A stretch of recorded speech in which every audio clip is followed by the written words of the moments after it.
Merci beaucoup Alexandre pour cette réaction. On va continuer les réactions en salle des conférences, car à présent, vous allez avoir Bruno Retailleau, le patron des sénateurs LR, notamment pour parler régional. Enfin, il y a beaucoup de sujets dans l'actualité aujourd'hui.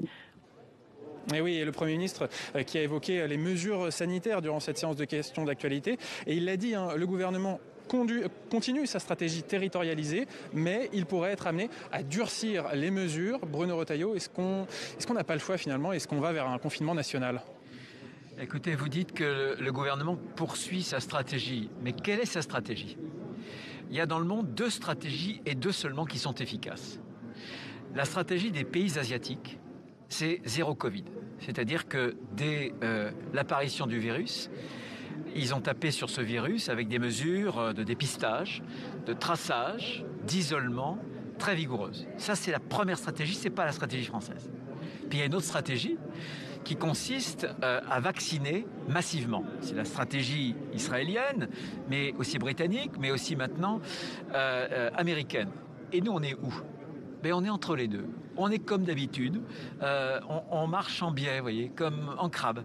Il y a eu un pari qui a été fait, qui a été perdu le 29 janvier dernier, et les Français n'y voient pas clair. La preuve, c'est que à chaque fois qu'il y a un acte, il y a des attestations, un slogan publicitaire, personne n'y comprend rien.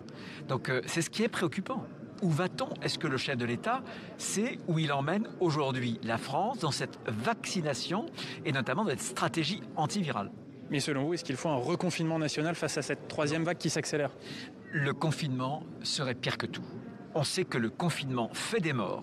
On sait que le confinement est vis-à-vis de l'économie, de la souffrance sociale, quelque chose qui est dramatique.